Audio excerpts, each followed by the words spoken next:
घूंघट। ये है देविका। देविका पढ़ी लिखी और मॉडर्न लड़की है, लेकिन उसकी शादी ऐसे परिवार में हुई है जो गांव में रहता है। भले ही ये 21वीं सदी है, लेकिन देविका की ससुराल वालों की सोच वो तो 18वीं सदी से आगे बढ़ी ही नहीं।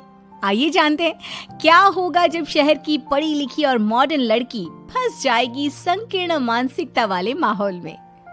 सागर, ये तुम्हारे गांव में सबने इतने लंबे लंबे घूंघट क्यों कर रखे हैं? और ये सब मुझे इतना घूर घूर कर क्यों देख रहे हैं? अरे यार, तुम भी घूंघट कर लो ना, इसीलिए तो देख रहे हैं सब तुम्हें। कम ऑन सागर, मैं घूंघट नहीं कर सकती, तुम्हें पता है ना मैं कौन हूँ। लेकिन देविका, मेरे पिताजी, चाचा जी, बड़े भैया और जीजा जी ने तुम्हें बिना घूंघट के देख लिया ना तो बहुत गुस्सा होंगे और न जाने कौन कौन से फरमान सुनाएंगे। घर चलो, देखा जाएगा जो होगा।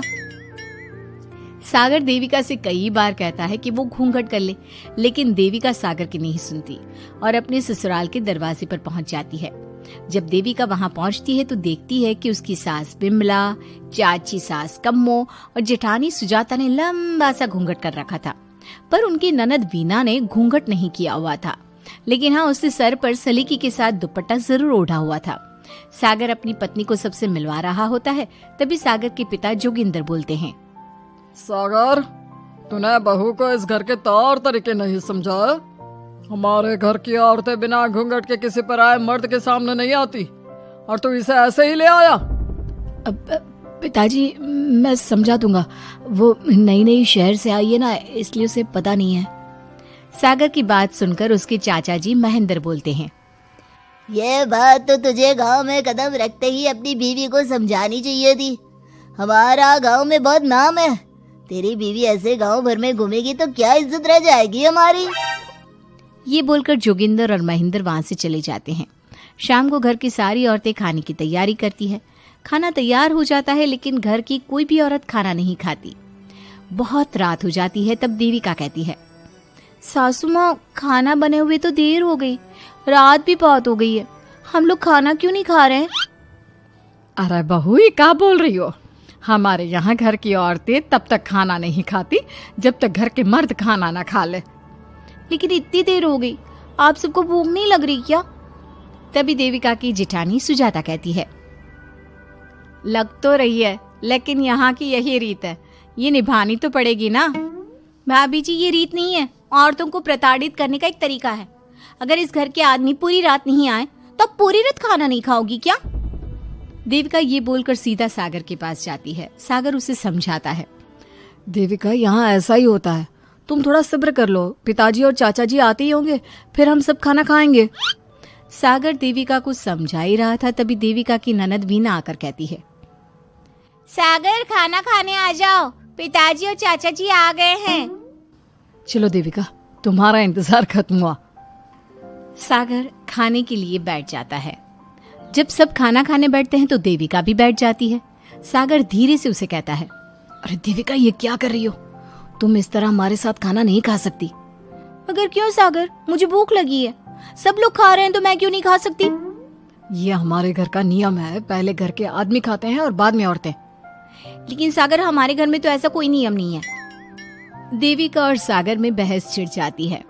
तब सागर का बड़ा भाई कहता है, सागर, तेरी बीवी को एक बार में समझ में नहीं आता क्या कि इस घर की औरतें मर्दों के खाना खाने के बाद ही खाना खा सकती है?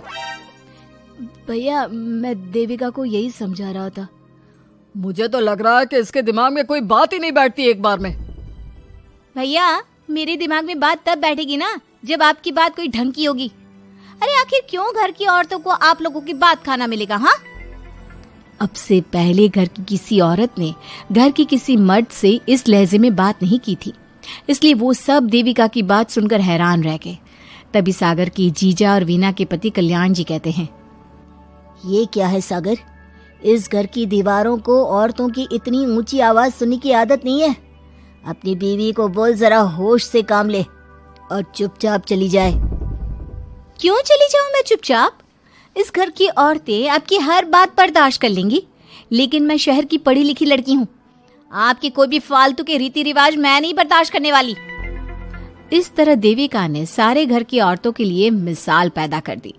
जोगिंदर के घर में पहली बार किसी महिला ने विरोध का स्वर उठाया है, ये बात घर के किसी मर्द को बर्दाश्त नहीं हो रही है। तभी जोगिंदर कहता है, महेंद्र, मोहन, इस बेशर्म लड़की को कमरे में बंद कर दो और आज इसे कोई खाना नहीं देगा। अगर किसी ने इसे खाना दिया तो मैं उसे जिंदा नहीं छोड़ूंगा। महेंद्र और मोहन उसे कमरे में बंद कर देते हैं और उसे खाना भी नहीं देते।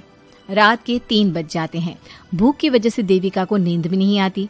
तभी उसे कुछ महसूस होता है। ऐसा लग रहा है कोई दरवाजा खोल रहा है, लेकिन इतनी रात को कौन हो सकता है? कहीं सागर तो नहीं?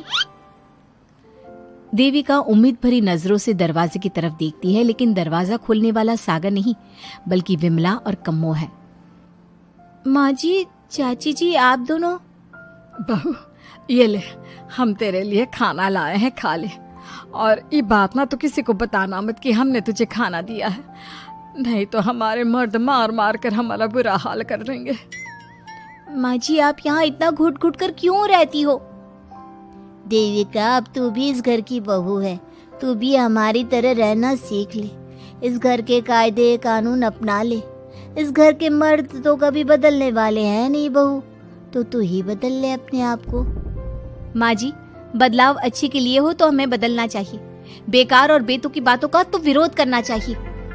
दोनों ने देविका को समझाने की कोशिश की, लेकिन देविका ने उल्टा उन्हें ही समझा दिया। इसी तरह एक दिन देविका किसी बात पर जोर जोर से हंस रही थी। तभी देविका की सास विमला ने उसे टोकते हुए कहा, अरे बहू, तू इतनी जोर जोर से क्यों हंस रही है? हमारे घर की औरत इतनी जोर जोर से नहीं हंसती। विमला अपनी बहू को समझा रही थी कि तभी महेंद्र बोलता है, अरे कम्मो, कौन है ये औरत जो बेशर्मों की तरह जोर जोर से हंस रही है? तभी कम्मो और देविका बाहर आ जाती हैं। जी वो मैं हंस रही थी चाचा जी, अब आप लोग हंसने पर भी पाबंदी लगाओगे क्या? तुम जैसी बदतमीज लड़कियों से मैं बात नहीं करना चाहता, लेकिन कान खोलकर सुन लो, इस घर की औरतें इतना जोर जोर से नहीं हंसती। और हाँ, तुम्हें पहले ही बता चुके हैं कि इस घर की दीवारों को औरतों की तेज आवाज सुनने की आदत नहीं है।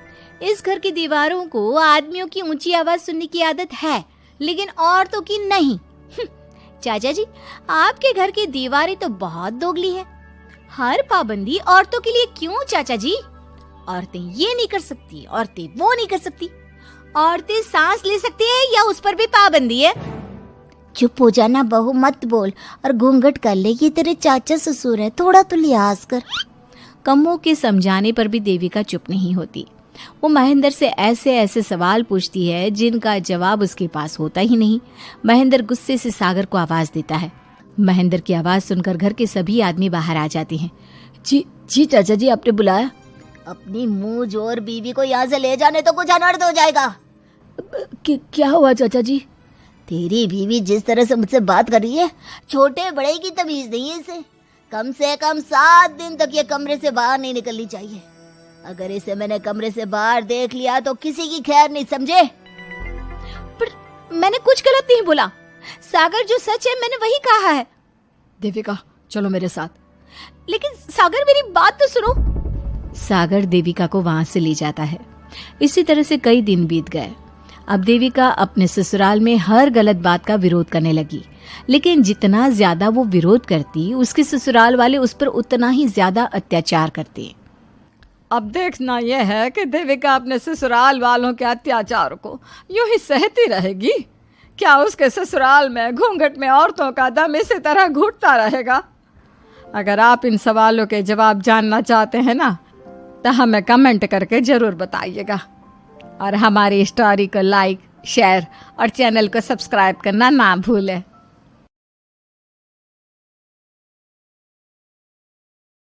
हमने देखा है कि देविका अपने ससुराल में हर गलत बात का विरोध करती, तो उसकी वजह से देविका पर उसके ससुराल वाले बहुत अत्याचार करने लगे।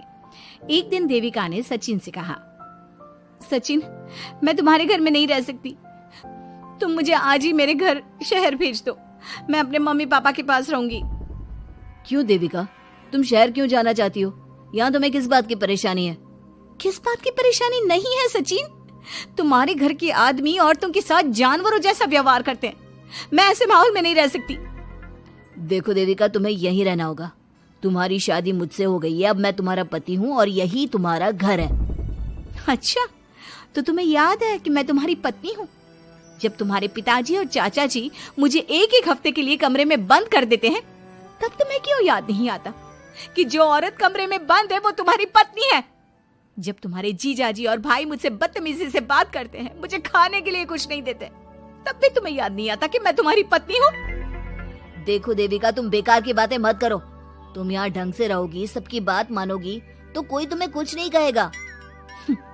इस तरह जानवर की तरह रहना, ढंग से रहना है तो सॉरी सचिन, मैं नहीं रह सकती। मैं आज ही अपने घर जाऊंगी। ये बोलकर देविका अपना सामान पैक कर लेती है और घर से जाने लगती है। सचिन भी उसके पीछे पीछे चलता है और उसे समझाने की कोशिश करता है। जब ये सब जोगिंदर ने देखा तो बोल पड़ा, बहू, यह सब क्या हो रहा है? कहाँ जा रही हो? सचिन, बताओ अपने पिताजी को कि कहाँ जा रही हूँ मैं। तुम्हें शर्म नहीं आती अपने पति का नाम लेते हुए? मैं अपने पति का नाम ले रही हूँ, इसमें आपको क्या परेशानी है? आपका नाम तो नहीं ले रही हूँ ना? देविका, ये किस तरह से बात कर रही हो तुम पिताजी से? जिस तरह से करनी चाहिए उस तरह से कर रही हूँ बात। इससे अच्छी तरह से मैं तुम्हारे घर के किसी भी आदमी से बात नहीं कर सकती। तीनों की बात सुनकर घर के बाकी लोग भी वहां आ जाते हैं। तभी जोगिंदर कहता है, हमारे घर की औरतें अपने मर्दों का नाम नहीं लेती। तुम्हारे शहर में होता होगा, लेकिन हमारे यहाँ पर ऐसा कुछ नहीं होता। बहू, सचिन तुम्हारा पति है, तुम उसका नाम मत लिया करो। तुम अपने पति का नाम लेने की जगह ए जी, ओ जी, सुनो जी कहा करो। पति ना परमेश्वर होता है। तो परमेश्वर का तो हम नाम लेते हैं। क्यों माँ जी, क्या आप अपने इष्ट देव का नाम नहीं लेती? माँ जी, ये सब इन पुरुषों के बनाए तौर तरीके हैं, औरतों को दबाने के लिए।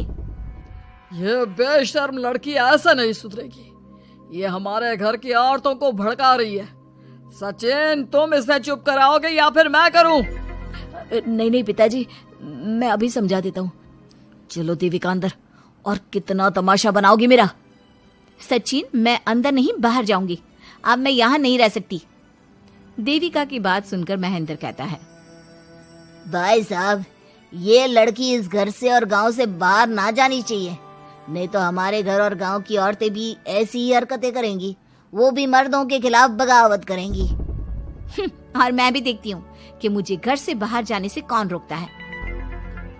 बहू, इनसे बहस करने का कोई फायदा नहीं। तुम अंदर चलो। इस गांव के मर्दों के अंदर बहुत अहंकार भरा हुआ है। देविका किसी की बात नहीं सुनती और अपना सामान उठाकर घर से बाहर जाने लगती है। तभी वहां मोहन और कल्याण आते हैं। कल्याण देविका के हाथ में से उसका सूटकेस छीन लेता है और मोहन देविका को जोरदार थप्पड़ मारता है। देविका का सर दीवार में लगता है और वो बेहोश हो जाती है। देविका, देविका तुम ठीक तो हो? भैया, आपकी हिम्मत कैसे हुई मेरी पत्नी पर हाथ उठाने की? सचिन, तुम जल्दी से देविका भाभी को अंदर कमरे में ले जाओ। मैं अभी वैद्य जी को लेकर आती हूँ। वीना जल्दी से वैद्य जी को लेकर आती है। वैद्य जी थोड़ी देर तक देविका की जांच करते हैं और कहते हैं, मुबारक हो आप सबको, आपकी बहू माँ बनने वाली है। अभी तो मैं आपको दवाई दे देता हूँ, लेकिन आगे इनके इलाज के लिए आपको दाई अम्मा को बुलाना होगा। ये बात सुनकर घर के सभी लोग खुश होते हैं। देविका को जब होश आता है, उसे ये बात पता चलती है तो वो बहुत खुश होती है। वो सबसे कहती है, मैं अपने बच्चे को यहाँ नहीं रख सकती। क्यों बहू, क्या हुआ? अब तुम ये सब बातें मत सोचो, तुम्हें आराम करना चाहिए। नहीं माँ जी, आप नहीं समझ रही। अगर मेरा बेटा हुआ तो इस घर के मर्दों की तरह अहंकारी और औरतों पर जुल्म करने वाला बनेगा, और अगर मेरी बेटी हुई तो वो जानवरों की तरह जुल्म सहने वाली बनेगी, और दोनों ही अनपढ़ रहेंगी। देविका की बात सुनकर घर की सभी औरतों को पहली बार एहसास हुआ कि वो किस अंधकार वाले समाज में जी रही हैं। लेकिन फिर भी घर की सारी औरतें उसे ही समझाती हैं। बहू देखो, तुम्हारी बात सही है, लेकिन तुम इस हालत में सफर नहीं कर सकती। हाँ बहू, तुम यहीं रहो, अपना और अपने बच्चे का ख्याल रखो। देखो ना देविका भाभी, हमें बिल्कुल भी पढ़ना लिखना नहीं आता, अपना नाम भी नहीं लिख पाते, तो आप मुझे थोड़ा पढ़ा दीजिए ना। देविका, तुम्हारी बातें सुनकर पहली बार हमें एहसास हुआ है कि कैसे माहौल में हम जी रहे हैं। तुमने हमारे अंदर उम्मीद की नई रोशनी पैदा की है। यहाँ से मत जाओ तुम। देविका ने घर की औरतों की बात सुनी तो उसका दिल पसीज गया। उसने गांव में ही रहने का फैसला लिया। वो अपने घर की औरतों को रोज पढ़ाती, उन्हें अपने अधिकारों के बारे में, देश के बारे में बताती। इसी तरह कई दिन बीत गए और एक दिन सुजाता ने सचिन से कहा, सचिन, देविका की तबीयत ठीक नहीं, तुम जल्दी जाकर दाई अम्मा को बुला लाओ ना। भाभी, दाई अम्मा क्या कर लेंगी? आप किसी डॉक्टर को बुला लो, मेरी तबीयत ठीक नहीं है। देविका, गांव के लोग डॉक्टर पर भरोसा नहीं करते। दाई अम्मा बरसों से ये काम कर रही है, वो तुम्हें ठीक कर देगी। सचिन, तुम्हारे घर वाले अनपढ़ हैं, तुम तो पढ़े लिखे हो ना।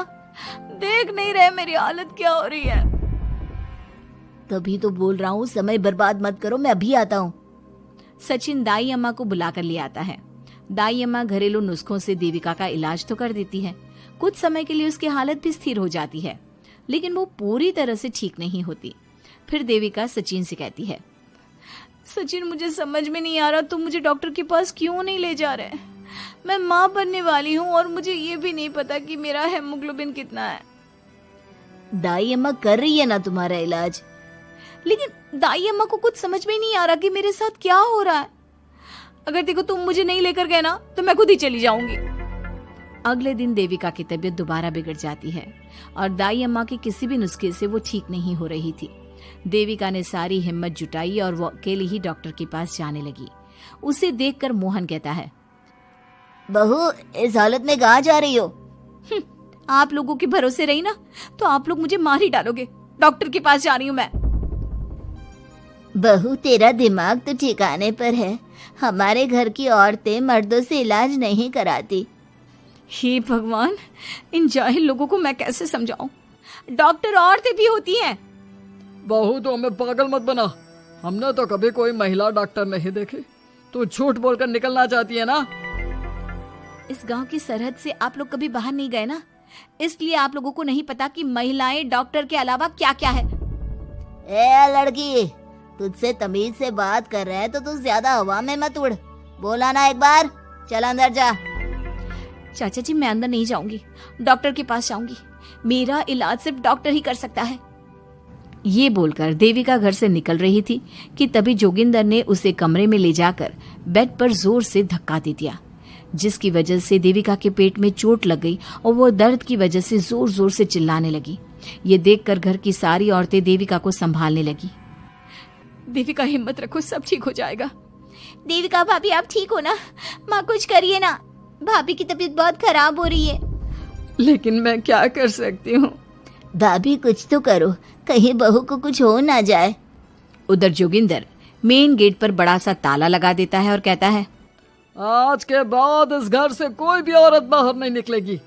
देविका का बच्चा भी इसी घर में होगा, ये जिंदा रहे या मर जाए। जोगिंदर की बात सुनकर सभी औरतें बाहर आती हैं। जब विमला को इस बात का एहसास हो जाता है कि जोगिंदर देविका को डॉक्टर के पास किसी कीमत पर नहीं जाने देगा, तब विमला पहली बार अपना घूंघट उठाकर तेज आवाज में कहती है, मैं भी देखती हूँ देविका को डॉक्टर के पास जाने से कौन रोकता है। आज देविका डॉक्टर के पास जाकर रहेगी। देविका की सास का घूंघट आखिरकार उतर ही गया। घर के आदमियों ने पहली बार विमला का ये रूप देखा था और उसकी तेज आवाज पहली बार सुनी थी। क्या विमला अपनी बहू की जान बचा पाएगी या जोगिंदर अपनी पत्नी की आवाज भी दबा देगा? ये जानने के लिए हमारे अगले एपिसोड का इंतजार कीजिए और हमें कमेंट में ये भी बताइए कि घर की औरतों को आगे क्या कदम उठाना चाहिए। पार्ट 3।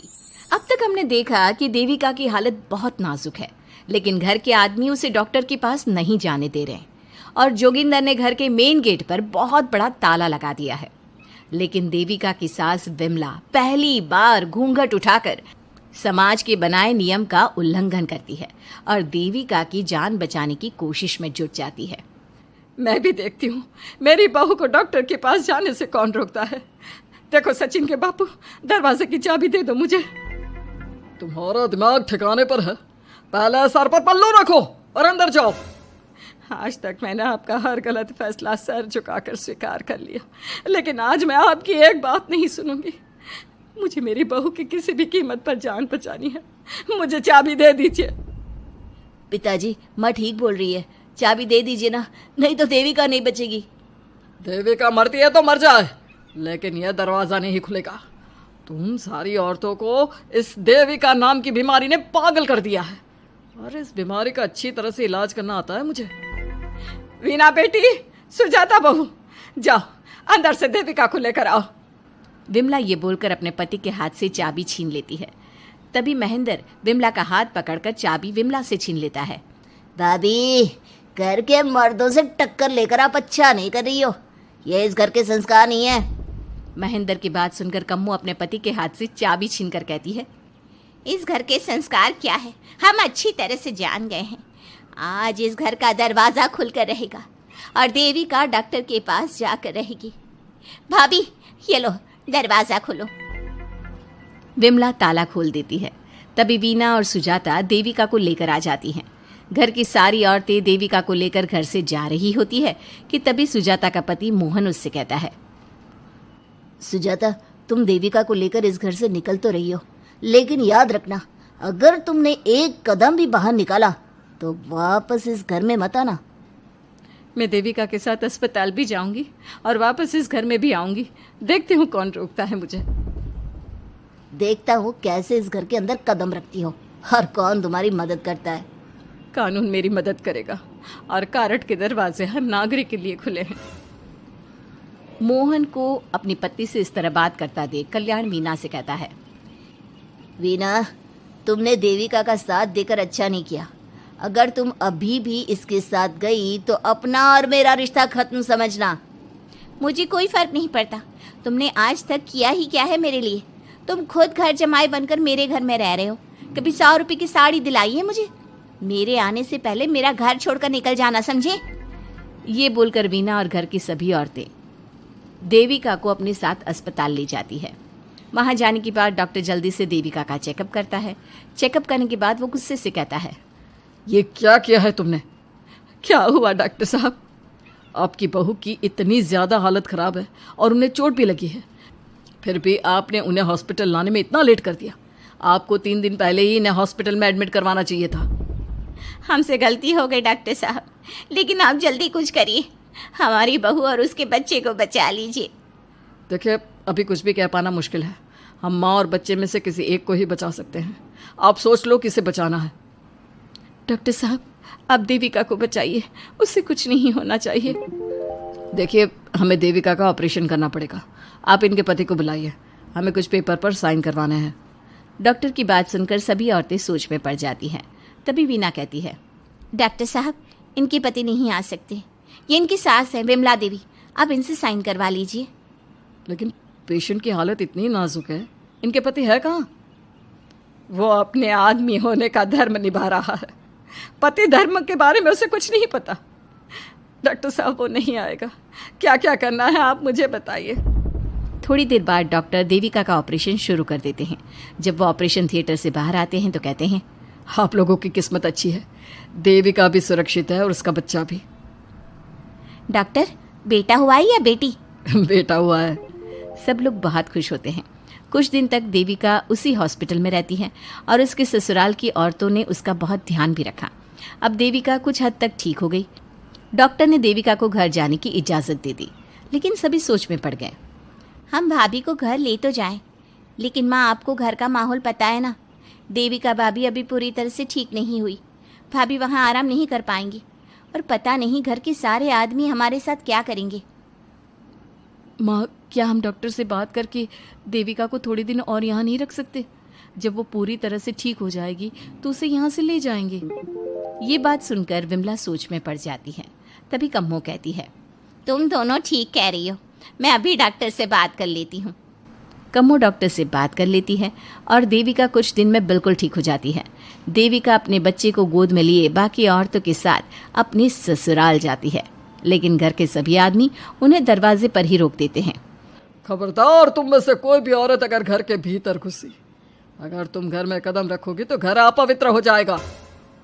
घर हमारे कदम रखने से अपवित्र नहीं होगा, बल्कि आपकी गंदी सोच की वजह से घर क्या, अरे पूरा समाज अपवित्र हो रहा है। सुजाता, मैंने मना किया था ना घर से बाहर जाने के लिए। अब एक काम कर, जैसे यहाँ आई है वैसे ही यहाँ से सीधा अपने मायके लौट जा। क्यों जी, क्यों चली जाऊँ मैं अपने मायके?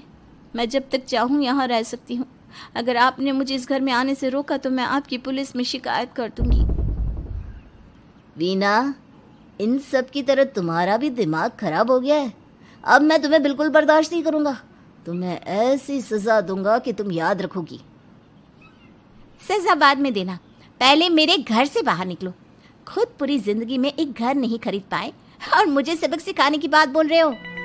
देखो वीना, तुम इस घर की बेटी जरूर हो, लेकिन कल्याण इस घर में ही रहेगा।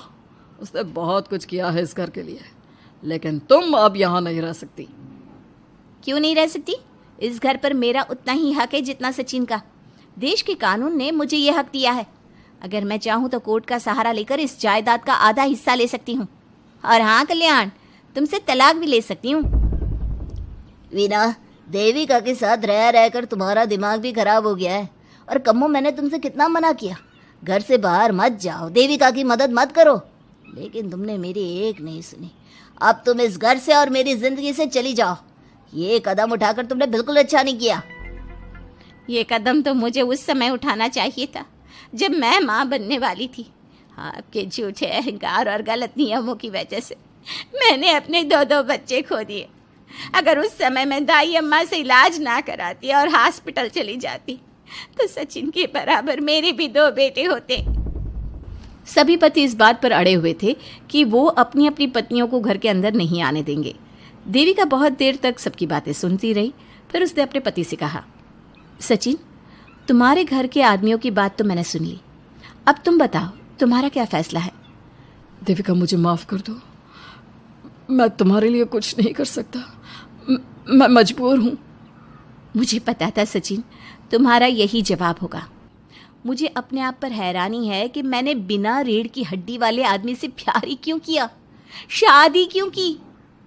अब मैं आप सबसे बस आखिरी बार पूछ रही हूँ, तुम हमें अंदर आने दे रहे हो या नहीं, या मैं पुलिस को फोन करूँ? देविका, आज तक हमारे गांव में पुलिस ने कभी कदम नहीं रखा और तू हमारे घर के दरवाजे पर पुलिस को लेकर आएगी? तेरी हिम्मत कैसे हुई ये बात करने की? आज तक इन औरतों ने घर से बाहर कदम नहीं निकाला था और 2-4 दिन में तूने इन सबको इनके अधिकार भी याद करा दिए। अब तो तुम बिल्कुल इस घर में नहीं आ सकते।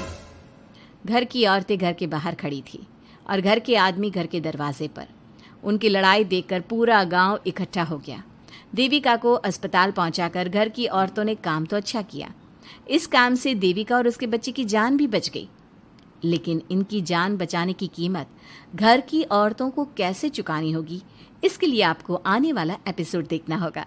और हमारे प्यारे दर्शकों, हमें कमेंट करके ज़रूर बताइए कि देविका के साथ बाकी औरतों को क्या करना चाहिए। क्या उन्हें घर के अंदर जाने के लिए संघर्ष करना चाहिए या फिर वो घर छोड़कर चले जाना चाहिए? ये आदमी औरतों को घर के अंदर नहीं आने दे रहे हैं। देविका उन्हें पुलिस में जाने की धमकी देती है, जिससे पूरे गांव में अफरा तफरी मच जाती है। तभी गांव का एक आदमी सरपंच को बुलाकर ले आता है। सरपंच उनके घर के बाहर का नज़ारा देखकर कहते हैं, जोगिंदर जी, ये आपके घर की औरतों ने कैसा हंगामा मचा रखा है। आपका घर तो संस्कारों की मिसाल था, लेकिन ये मैं क्या देख रहा हूँ, आपके घर की किसी औरत ने घूंघट नहीं कर रखा। सरपंच जी, हमारे घर की औरतों को इस देविका ने बहकाया है। हमने पहले ही इन सबको चेतावनी दी थी कि अगर ये घर से बाहर गई तो हम इन्हें घर में नहीं आने देंगे। अब ये देविका हमें धमकी दे रही है कि पुलिस को बुलाएगी। क्या पुलिस? इस गांव का बरसों पुराना इतिहास रहा है। इस गांव में कभी पुलिस नहीं आई। गांव के सभी फैसले हमने मिलजुल कर किए हैं। जोगिंदर, तुम्हारे घर का फैसला पंचायत करेगी। सरपंच जी, आपने ठीक कहा। पंचायत दोनों तरफ की बातें सुने और जो भी फैसला पंचायत करेगी वो हमें मंजूर होगा। तो ठीक है, आज दोपहर को सभी गांव की चौपाल पर इकट्ठा होंगे और वहीं तुम्हारे घर का फैसला होगा। सरपंच वहां से चला जाता है। घर के आदमी घर के अंदर जाकर दरवाजा बंद कर लेते हैं और घर की औरतें वहीं घर के बाहर पेड़ के नीचे बैठ जाती हैं। तभी विमला कहती है, देविका बहू, तुम्हें भूख लगी होगी ना? नहीं माँ जी, मुझे भूख नहीं लगी, मैं ठीक हूँ। बहू, तेरा बच्चा छोटा है अभी, तुझे भूखा नहीं रहना चाहिए। वीना, सुजाता, जाओ पास में जो पंडित जी का बाग है ना, वहाँ से कुछ फल तोड़ लाओ। वीना और सुजाता पास के बगीचे से खूब सारे फल तोड़ कर ले आती हैं। सभी औरतें फल खाती हैं। तभी देविका कहती है, आप सब घर से बाहर निकली, घूंघट उतार दिया तो इन मर्दों की इज्जत चली गई, लेकिन हम सब घर के बाहर भूखे प्यासे बैठे हैं। इस बात पर इन अहंकारी मर्दों को शर्म क्यों नहीं आ रही? हाँ देविका, तुम ठीक कह रही हो। अगर हम मर भी जाए ना, तब भी इन मर्दों के लिए इनके बनाए गए नियम कानून ही अहम रहेंगे, हम नहीं। सुजाता भाभी, मुझे तो सबसे ज्यादा सचिन पर गुस्सा आ रहा है। उसने मुझसे लव मैरिज की थी, क्या क्या वादे किए थे कि मेरा साथ कभी नहीं छोड़ेगा, और आज उसने मेरा साथ छोड़ दिया। अपने बच्चे को एक बार भी नहीं देखा उसने। देविका, वो शुरू से ही ना डरपोक रहा है, लेकिन इन सारी बातों को छोड़ो। मुझे तो इस बात की चिंता हो रही है कि पंचायत में न जाने क्या फैसला होगा। पता नहीं वो इंसाफ करेंगे भी या नहीं। वीना दीदी, आपको अभी भी पंचायत से इंसाफ मिलने की उम्मीद है? अगर इस गांव की पंचायत में सच में इंसाफ करने की भावना होती तो सरपंच जी अभी हमें घर के अंदर जाने देते। देखा नहीं कितना जहर उगल कर गए हैं हमारे खिलाफ। तो बहू, अब हम क्या करेंगे? पंचायत तो हमारे खिलाफ ही फैसला सुनाएगी। पहले तो हम अपनी सारी बातें रखेंगे। अगर ये लोग नहीं माने तो आपको वही करना होगा जो मैं कहूँगी। लेकिन एक बात आप याद रखना, किसी भी सूरत में हम झुकेंगे नहीं, क्योंकि हम सही हैं। देविका सभी औरतों को समझा रही थी। तभी वहाँ एक गांव वाला आता है। आप सभी को पंचायत में बुलाया है। उस गांव वाले की बात सुनकर सभी औरतें पंचायत में पहुंचती हैं। वो देखती हैं कि उस पंचायत में सारा गांव इकट्ठा हो गया है। बहुत सारी औरतें लंबे लंबे घूंघट करके वहां आई हुई हैं। तभी पंचायत की कार्यवाही शुरू की गई और घर के आदमियों से पूछा गया कि वो घर की औरतों को घर में क्यों नहीं रखना चाहते। हमारे घर की औरतें ना तो घूंघट उतारती है और ना ही किसी डॉक्टर से इलाज करवाती है, और हमारे मना करने के बाद भी इन सब ने घर से बाहर कदम रखा, हमसे ऊंची आवाज में बात की। हमने इन सबको चेतावनी भी दी, लेकिन इन्होंने हमारी बात नहीं सुनी। अब ये सभी औरतें हमारे घर में नहीं रह सकती। अब औरतें अपना पक्ष रखें। ये कानून की किस किताब में लिखा है कि औरतों को घूंघट करना चाहिए? और अगर मेरे ससुराल की औरतें मुझे डॉक्टर के पास ना लेकर जाती तो ना मेरा बच्चा जिंदा बचता और ना ही मैं। लेकिन दाई अम्मा से हम इलाज करवा रहे थे ना। दाई अम्मा को कुछ समझ में नहीं आ रहा था। देविका का इलाज दाई अम्मा के बस की बात नहीं थी। काफी देर तक दोनों पक्षों में बहस चलती रही। दोनों एक दूसरे पर आरोप प्रत्यारोप लगाते रहे, लेकिन दोनों पक्षों की बात सुनने के बाद पंचायत ने जो फैसला लिया उसके लिए तो देविका पहले से ही तैयार थी। दोनों पक्षों की बात सुनने के बाद पंचायत ने यह फैसला किया है कि सारी गलती महिलाओं की है। अगर वो अपने अपने पतियों से माफ़ी मांग लेती है और वादा करती है कि भविष्य में कभी ऐसी गलती नहीं दोहराएंगी, तो वो घर के अंदर प्रवेश कर सकती हैं। हमें पंचायत का फैसला मंजूर नहीं है। हमने कोई गलती नहीं की जो हम माफ़ी मांगे। और किस बात का वादा करें हम? हमने देविका की जान बचाई है, तो आप हमसे भविष्य में किसी की जान न बचाने का वादा ले रहे हैं क्या? अगर तुम्हें पंचायत का फैसला मंजूर नहीं है तो तुम सबको घर में नहीं पुरानी हवेली में रहना होगा, जो अब खंडहर बन चुकी है। यह खंडहर तुम्हारे घर के सामने ही है। सरपंच जी, आपका फैसला सही नहीं है। एक बार और सोच लीजिए इस फैसले के बारे में। ओ शहर की छोरी, 4 किताबें क्या पढ़ ली, हमें सही गलत का पाठ पढ़ाएगी? तुझे पता नहीं कि पंचायत का फैसला यहाँ सदियों से चलता आया है और लोग उसी को मानते आए हैं। अच्छी तरह जानती हूँ सरपंच जी। अगर मैं चाहूँ तो आपके इस फैसले को कोर्ट की चौखट तक ले जा सकती हूँ। पुलिस को बुलाकर अभी घर के अंदर जा सकती हूँ। पंचायत और घर के आदमियों की शिकायत पुलिस में कर सकती हूँ और अपने बच्चे को उसका हक दिलवा सकती हूँ। लेकिन नहीं, मैं ऐसा नहीं करूँगी। मैं उसी खंडहर में रहूँगी और इस गांव के आदमियों को दिखा दूंगी कि औरत खंडहर को भी महल बना सकती है, और वो भी बिना किसी आदमी की मदद के। सारे गांव की औरतें देविका की बातें सुनकर हैरान हो जाती है। उनका जीवन घूंघट और घर के चार दीवारी के बीच में ही था। कोई औरत अपने हक के लिए पंचायत से भी टकरा सकती है, ये बात उन्होंने पहली बार सुनी थी। अब देविका घर की औरतों के साथ खंडहर में चली जाती है। माँ जी, ये खंडहर तो काफी पुराना है। भाभी, खंडहर पुराने ही होते हैं। मुझे तो डरावना भी लग रहा है। मैं डर की वजह से कभी इस खंडहर के आसपास भी नहीं आई, लेकिन मुझे क्या पता था कि एक दिन इसी में रहना पड़ेगा। ये तो टूटा फूटा भी पड़ा है। माँ जी, एक काम करते हैं, ये खंडहर तो काफी बड़ा है, इसलिए एक हिस्से की साफ सफाई करके उसे ही रहने लायक बना देते हैं। बाद में धीरे धीरे पूरा खंडहर ठीक कर लेंगे। हाँ बहू, तुम ठीक कह रही हो। विमला भाभी और मैं इस खंडहर के टूटे हुए हिस्सों पर मिट्टी और ईंटें लगा देते हैं। सुजाता और वीना, तुम साफ सफाई कर लो। सभी औरतें मिलकर खंडहर के एक हिस्से को सुधारना शुरू कर देती है और काफी देर तक मेहनत करने के बाद वो उस हिस्से को काफी हद तक अच्छा कर लेती हैं। और इसी तरह रात हो जाती है। सभी औरतें बैठकर बात करती है। माँ, हमने इस खंडहर को घर तो बना दिया है, लेकिन ये घर चलेगा कैसे? हाँ माँ जी, मैं भी यही सोच रही हूँ। और हम सब तो बड़े हैं, गर्मी सर्दी भूख कुछ भी आसानी से बर्दाश्त कर सकते हैं। लेकिन देविका का बेटा बहुत छोटा है, उसे तो हमें अच्छी तरह से पालना होगा ना। मैं भी यही सोच रही हूँ कि आगे हमें क्या करना चाहिए। कम्मू और मैं मिलकर मिट्टी का चूल्हा और मिट्टी के बर्तन बना देते हैं। कुछ दिन के लिए खाने का इंतजाम भी हो जाएगा, क्योंकि यहाँ पर खेत और बाग बगीचे आसपास ही है, कहीं से कुछ भी ले सकते हैं। पहले आप मुझे ये बताइए कि आप सब लोगों को आता क्या है? मतलब कोई ऐसा काम जिसका आपको शौक हो, जो आपने बचपन से किया हो। बहू, तेरे दिमाग में चल क्या रहा है?